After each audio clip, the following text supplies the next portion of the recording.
All right, Tom, that's Atlanta for us there. Let's dig in now to Minnesota because this was another big one that you helped lead the reporting on, and another big moment for a club that's still trying to find their feet. Yeah, I was starting the beginning of the window saying that yeah, Minnesota United are going to be one of the teams to watch. They're going to be busy. I don't know, you know, they weren't going to make a Marana-Chuk type splash, but I know that they were going to be trying to do a lot, and here we are. Kelvin Yeboah is in as a designated player. He's a 24-year-old Ghanaian international striker, but he can play winger, and we've talked about this on the show before. His positional versatility, I am certain, is something that's very important for Eric Ramsey and this team. They have also added center back Jefferson Diaz. He was a starter for Deportivo Cali for the last 2 years, and I don't have any firsthand knowledge of this player, and I'm going to preface what I'm about to say is that like, just talking about profiles, a 23-year-old starting center back for Deportivo Cali, in terms of quality and my expected kind of price on this, I will 10 times out of 10 give the benefit of the doubt to this signing. And I like they desperately needed as in addition to central defense. We'll see if Jefferson Diaz is the guy, a long-term fix. But I think that there's a very high hit rate when you do the right kind of scouting in Colombia, both in terms of quality and value for that player. Yeah, it is. It's a roll of the dice coming from what we've seen signings coming directly from Colombia of like hit and not hit. But you're right in terms of profile of like it makes sense for this team. And, They and are sorry, and value. I don't think that I hit that it's like more low risk. It's not going to be yes, like right. their It's not a DP center back. yeah, or like a Max Tam center Right. back, or like Michael Ciani or whoever. Just going down the list of dudes who came in from Europe who like immediately was like, oh, this guy's not good enough. Oh my God, he's on 1.4 million. Like we might be screwed. Yeah, the teams that choose to go to the French and German lower divisions or first divisions for center backs, you need that to work. This is an opportunity for a team that also like we don't know if it's two in the back, we don't know if it's three in the back yet. Either way, they're slow at the center back position. They do not have a single center back who is versatile. So they have some that are okay on the ball. They have some that are okay in 1v1 defending, is never the same player along that back line below the age of 34. So center back Shout out makes Michael Boxall. yeah, center back makes sense as a signing for them. I think it's the biggest need probably for them outside of that number 10 position or a guy they want to build the attack around. Although I think Robin Ludd's been really good in that team. So we talked about it. This one makes sense. And it makes sense from a point of view of like, you probably don't know everything yet. So you want versatility because what if someone else shakes loose? What if you come to the end of this year and decide Pookie's a must and you have to bring him back with the way he's played? Or on the flip side, he's going to go and you want a center forward option. There is a bat on the field in the USA That was incredible. Guinea game. Are you That ahead was of me? incredible. I'm just seeing the bat right now. I was looking down, it was funny. I was pulling up our Minnesota United depth charts, which you can get by subscribing to our Patreon. And when I heard you say bat, I was like, "What is going on?" Like, the point I was going to make of bringing up the depth chart and that positional versatility. So for anybody listening to this, that when they want to go check it out, there are not that many teams that are allegedly somewhere between 3 and 5 players deep at every position, and that does not mean that Minnesota have solved all their depth issues, but all of these players can play different roles. And part of the reason why playing this 3-4-2-1 or 5-3-2 or however you want to configure it, part of the reason of playing this system is that you can chop and change. You don't have a number 9 that just needs to be a number 9 now with Kelvin Yeboah. Like, you can play him off Pookie or Tani. You can play Bongi and Songbin John and Robin Lode, or Robin Lode could play a little deeper, or like, right? So they have so many different permutations, and Eric Ramsey is doing this all season. He's been trying a whole lot of those different permutations, and that is only going to continue now with Kelvin Yeboah. Yeah. It's honestly one of the weirder stories of this year, how bad they've been in this stretch. Like they've missed a ton of players for international. Yeah. But then you talk about that depth and it's like they're playing Sang Bin at right wing back because they don't have a spot for him in the attack when for the first 2 months of the year he's one of the best attackers in the league. Now that was form. That's not who he is yet, day in and day out, but that's still talent, and that was all without Robin Ludd, who's now come back into the team. Yeah, I see what you're saying, Goss, but like I would disagree in that like I didn't think that they were as good as their first 12 games or whatever it was. Like I thought that was not sustainable in any way. Like I think we've said it. I said it on several shows. Like that, I don't don't want to rain on the parade and take anything away. Like they, hey, you picked up the points and that's what matters. But like, I do not think that this is sustainable. So I mean, maybe it's just a difference of expectations of, like, yeah, maybe they're not this bad, but I think that they're closer to this than they were whatever their first 12 games were. Okay. Yeah, I think that's fair. I would say they're underperforming, and so they're a little bit outside of my expectation. Stop doing radio goss. Like, you're saying, okay, I respectfully disagree, sir. Yeah. I knew you were gonna be mad about that, but then I had to come off the top rope and be like, Minnesota United's the best team in the world. You're an idiot, and I don't really have the juice for that in this moment, so I wasn't really gonna give you that. And then you called me out on it, which I respect. Checkmate. So Yeboah, it's a 3.5-year deal through 2027 for this team. 24-year-old. This is one of their centerpieces now going forward. So it'll be interesting to see if this is, a cornerstone designated player signing, or do they look at their team and say, like, we think Ludd's borderline DP. We think our U-22s are really good. Bongi and Sangbin, they shot the moon with the Tanny pick. So, like, maybe they're saying we don't need another Reynoso. We need a piece that fits in, and this is a way to get them through the door. And we'll see salaries and stuff coming out of this. Maybe buy down a bowl or something that you could shift around as it goes forward. Yeah, that's true. I don't know how this will age and if they will be able to buy down or not. But like, in a generality, I don't know. Nobody's told me definitively, but I would say 99% sure that this is going to be a team that's 2 DPs and 4 U-22 initiatives. Like, I would bet a lot of money on that. Yeah, and they've done well with the U-22s. Most teams have not. They've been useless signings for a lot of teams. Not the case with Minnesota United. Let's do 2 more. I think we've got official signings. The center back position in Cincinnati and Miami. Cincinnati, we've talked about this. I mentioned it on Monday's show. Chidozie Awaziam, 27-year-old Nigerian center back from Boa Vista. It looks like it's through the end of the year with options for the next 2 years. So on one hand, Cincinnati has learned their lesson of, like, don't do a loan that you can't guarantee you can re-up later if you really want to keep that player. That was the case with Mosquera, where they were not able to bring it back.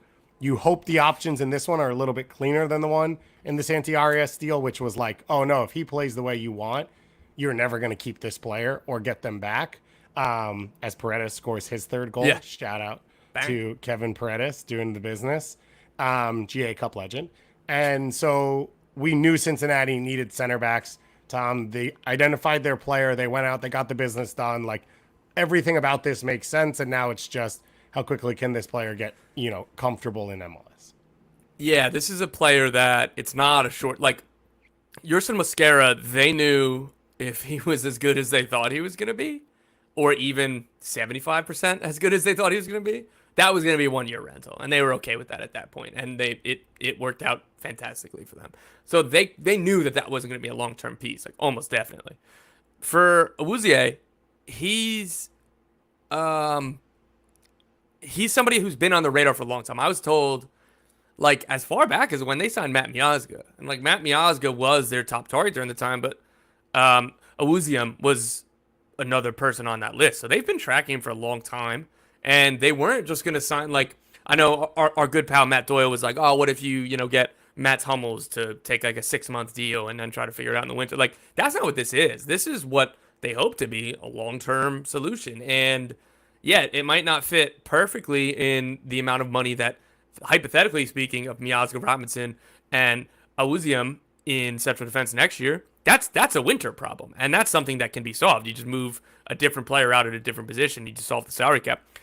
That's a possibility for next year. Like, this isn't a either or, him or Miazga. This is a long-term target, and like, what he's not just like somebody who has a few caps with Nigeria. He was like a regular Nigeria. He's played in a bunch of different European leagues. Like, again, we talk about profiles. This one has all the makings of really, really good. And then again, you add into what FC Cincinnati has done under Chris Albright, Pat Noonan, and this new regime. They haven't gotten it wrong very often. Yeah. And like, I would, again, lean to assuming that they've got this right, and the overarching point that this is a long-term solution, not a short-term Band-Aid. I like making this move, one, because I've said they should be in win now mode. Like, you've got Miles this year, even with Miazga hurt. You've got Lucho playing at this level. You've had the success you've had. The other is with the way the league is trending and like the way the rules are moving, I like the idea of saying like we can figure this out in the offseason. I think in Okay. the past, teams were so strapped that it was so clear to everyone else that you were stuck. You go back to like the prime example is the Giovanni Dos Santos on the Galaxy, where everyone's like, well, you need to get rid of him. We know that. I think you didn't really have the ability to move players because you were stuck where it's like Cincinnati have assets. They know that if they get into a situation like this, people will come and take a Yuya Kubo for a little bit, or even an Alvis Powell or an Ian Murphy or any of these pieces where they can get something. They also still have the Bupenza deal to make. And like you could decide in the end that you want to re-sign someone else to a DP deal and change things around and do whatever you want to try and make it all fit. But I believe they should be in win now mode, and I like that they're doing that. They're not the only team. Miami's in win now mode as well. They've signed a center back in David Martinez on loan for a year, so the deal would run out next June, which will be a thing they will have to deal with. They are not a team that operates from a position of strength in a lot of this. They just operate from a position of we have Messi and people want to come play here and do things. Is the window done for Miami? Um, I think so, but like, I can never say that with certainty. In terms of incomings, I believe so. Particularly anything major like this. Like this was their one glaring need. And again, if they signed somebody who was like the third or fourth center back in another MLS team, I would have been like, all right, cool. Like they got the body they needed. That's great. They signed a Paraguay international from River Plate, a player that Atlanta United really, really wanted in 2019. Like I didn't know that they were going to be able to finesse the room for a signing like this. So well done to them. Outside of that, an outgoing that probably won't be initial. So Diego Gomez to Brighton is very, very close, as I've been reporting for about a week or so. And that deal, the offer that I reported was more or less what both sides thought were going to be good to go, is he would stay in Miami for the rest of the season, whether that's as a deal goes through now, loan back, or deal goes through next winter, like an agreement for the winter, like whatever mechanism they all decide makes sense with both like FIFA financial fair play stuff. And for Miami, if you think you're going to sell Benga Kramaski next year, you do the Diego Gomez this year, so you get the allocation money now. Because if you sell both of those players in the same year, I believe you don't get 3 million allocation each. You just get it once. Like you get up to 3 million. I believe it's over the year, not just over a window. So it would make sense for Miami to structure this as deal now and a loan back, so they can turn some of the fee into allocation money, and then sell Bengar Kronoski next at some point next year, or Federico Redondo, or Tommy Saviles, or Facundo Fries. Like you kind of going down the list. Interesting. I didn't realize the cap existed for the team. I thought the point was there was no cap anymore. No, based but off the new rules. Yeah, the person I talked to in Miami was describing it to me that this is something we have to think of, and I was like, oh, I didn't know that. So I found that interesting as well, and I wanted to say on the show. I thought that was great. That's why you come here to Soccer Wise for all of your nerdy whatever information. It was a must at a position of need for them. This is a team that just needs talent. As you said, this is a pretty high level. Didn't go to Copa America, hasn't played with the team since World Cup qualifying for Paraguay, and hasn't really started for River Plate over the last year. Mm-hmm. But you are not going to end up getting Prime Chad Marshall at this point in the window. So this is as good as you're going to get for this team. Let's talk about a couple more moves coming forward. You had some scoops for us. Let's give Red Bull fans some love, because we got like 3 in the mailbag being like, Tom, save me. Yeah, the New York Red Bulls are finalizing a deal to sign JP Gubamin, current Ivory Coast international, but he wasn't with the AFCON. He's dealt with injuries. He's played for Everton. He ended up at League Two again. If you go listen to the mailbag episode, Goss delineated. Sorry, that was a great ball by Duncan McGuire. I got pulled away. Sorry.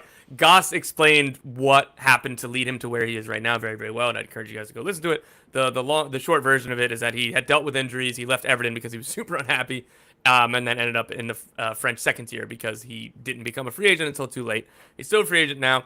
The deal was contingent on a medical. Fabrizio Romano reported that the medical is done and everything's good, and then they'll sign him. This is a player who was with Sandro Schwartz at Mainz. He's a super athletic, ball progressing via dribbling rather than passing.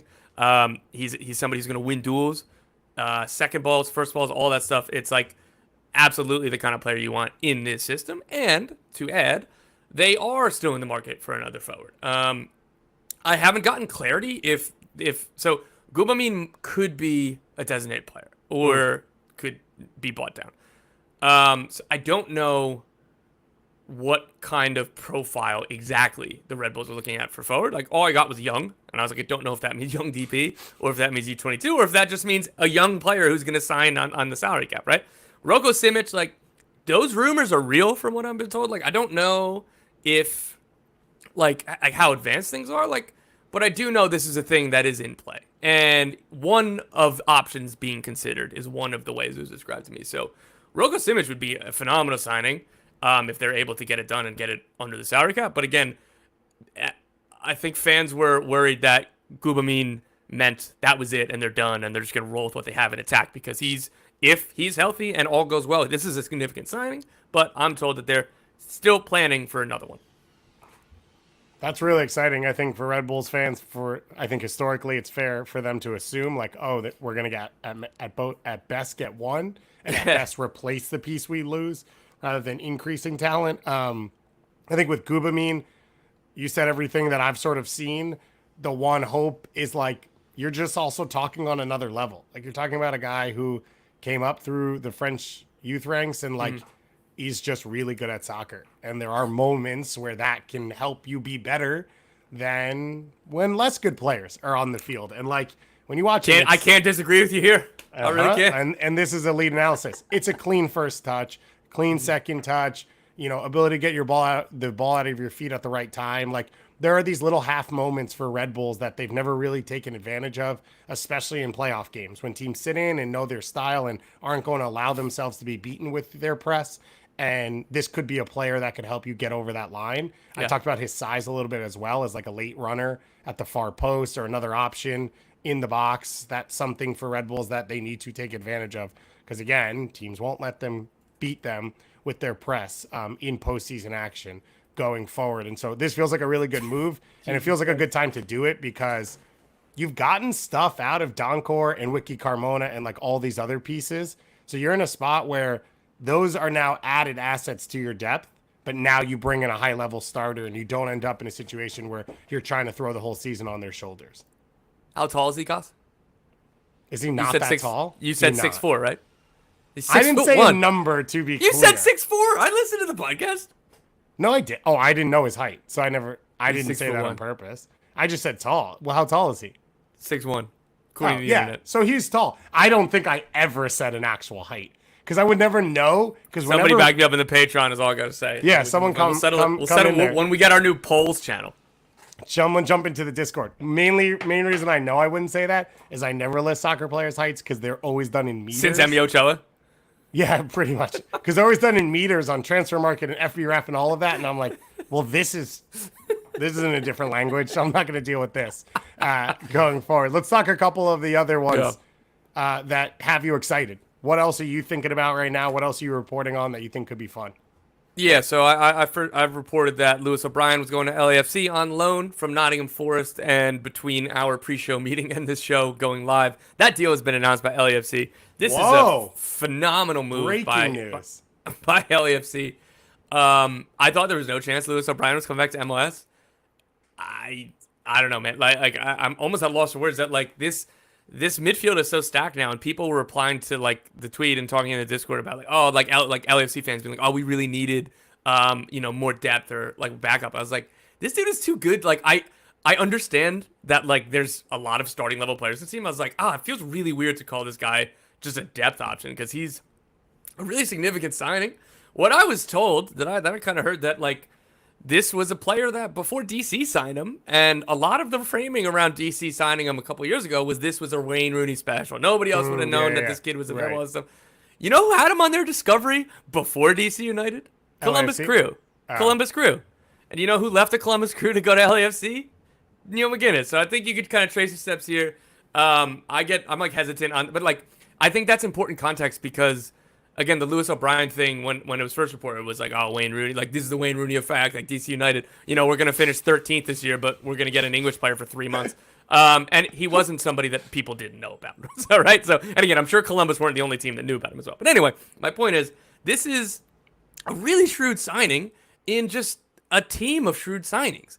Kike Oliveira is not a DP. Mateus Bogus, another shrewd sign. Like, you go on down the list, Tim Tillman, they get Atuesta back, they get Ilya Sanchez as a free agent when Kansas City were like, you're cooked, we don't want you anymore. And now Kansas City's been trying to replace Ilya Sanchez for the last 3 seasons, and Ilya Sanchez is just winning trophies with LAFC. That brings me to this, Goss. What is your... Give me, I guess, just from like the midfield to the forwards, I guess, because there's so much versatility. What is the ideal LAFC starting lineup with Lewis O'Brien and now Olivier Giroud? Does Lewis O'Brien make